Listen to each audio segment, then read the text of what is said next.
50% of high school students don't go on to higher education. Of the 50% that do, 43% of them don't graduate. Of those that do graduate, the average graduation time is 6 years. The average age of a current college student today is about 25. And I think 25% of college students today actually have a child. So if you ask me, those statistics suggest two things.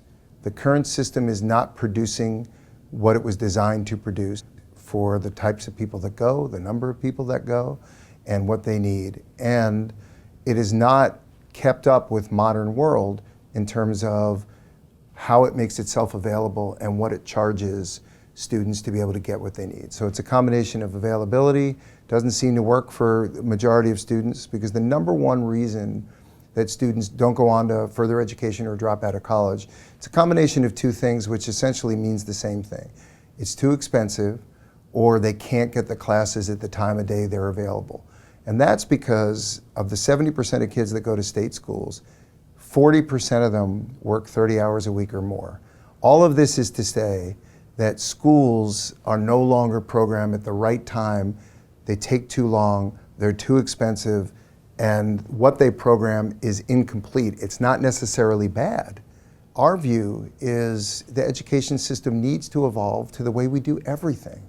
Everything we do today comes to us rather than us go to them. An example. Today, we would never wait out in the rain for a car and hope that we can get a cab. We'll just hail Uber, and it comes and it takes us exactly where we want to go. Today, we wouldn't go rush home to watch a TV show at 8 o'clock on a Thursday night. We watch it on the device we want to watch it, when we want to watch it, when it's convenient for us. Only education continues to require you to come to it, pay a fortune to do it, and have it be a choice between eating or reading or learning and earning. And so what Chegg is trying to do is reverse it. Is trying to say, let's use what the internet does best. Let's make it online, on demand. Let's make it personalized. You do it the way you want to do it, not the way it's taught singularly to everybody.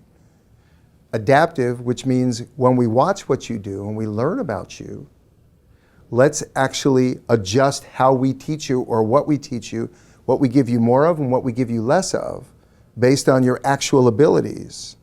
And then let's make it exceptionally affordable.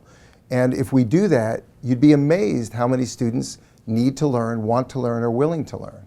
So we think that the modern university system has become too expensive, incomplete programming, inconvenient locations, inconvenient time of day for the modern workforce, which doesn't have the time to do both.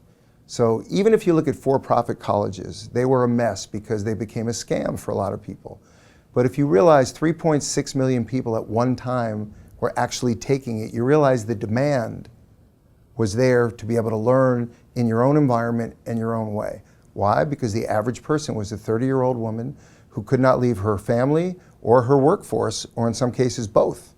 So I just think that the modern education system needs to acknowledge who the modern student is, what the demands on that modern student are, right? There's more of them, they're more broke, they have more diverse needs, they enter the system with different education, different backgrounds, different financial situations, and no one size fits all is going to work anymore. And so what we've got is we've got a lot of schools. Now we're not talking about the top 50 or 100 schools.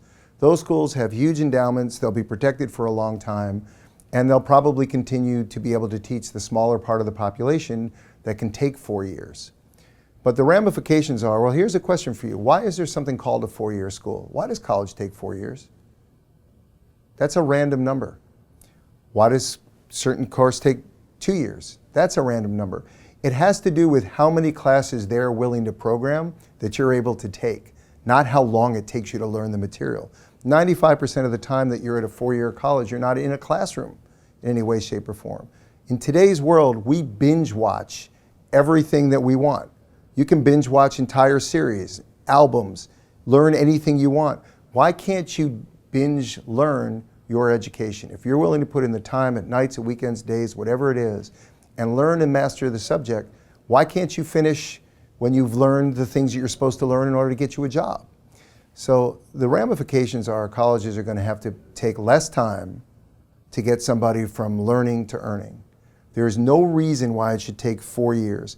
Very little of the population has the time or the finances to delay earning by 4 years. Only a small subset do. And so I think the ramifications are you're going to see fewer colleges, you're going to see them combine, more of them are going to have to get online, they're going to have to expand their curriculum to include job skills, and I think you're going to see a resurgence of institutions that primarily serve people online. Not because a teacher can make the argument there's nothing better than one-on-one in a classroom. That may be true. That may be true for a lot of kids. It's certainly not true for everybody, but it's also 100% not available to anybody. Nobody gets to learn one-on-one in a classroom anymore. And so our opinion is it's unfair to say because this is the best way, we're not going to do the other way, when 90% of the people have no access to the best way. So if education is really going to grow, is really going to proliferate, it's got to be online increasingly. It's got to be on demand. It has to be multimodality. Some people learn by taking tests. Some people learn by watching videos. Some people learn by human intervention and human help. All of those ways need to be available. There's no benefit in teaching somebody who learns this way over here if that's not going to work for them. And when you look at the scores, 43% drop out. They drop out with $7,000 to $9,000 in debt. The ones that survive have $37,000 in debt. So, I mean, you just look at the math and ask yourself, do you want to put your kid into that system? The answer has to be no. Why are we taking the most valuable people, the future of this country, and delaying their ability to be productive in the workforce, delaying their ability to make money, and saddling them with debt larger than anything else they may do in their life with the exception of buying a home, and doing it at 18 years old? To me, it just sounds unfair and unfortunate.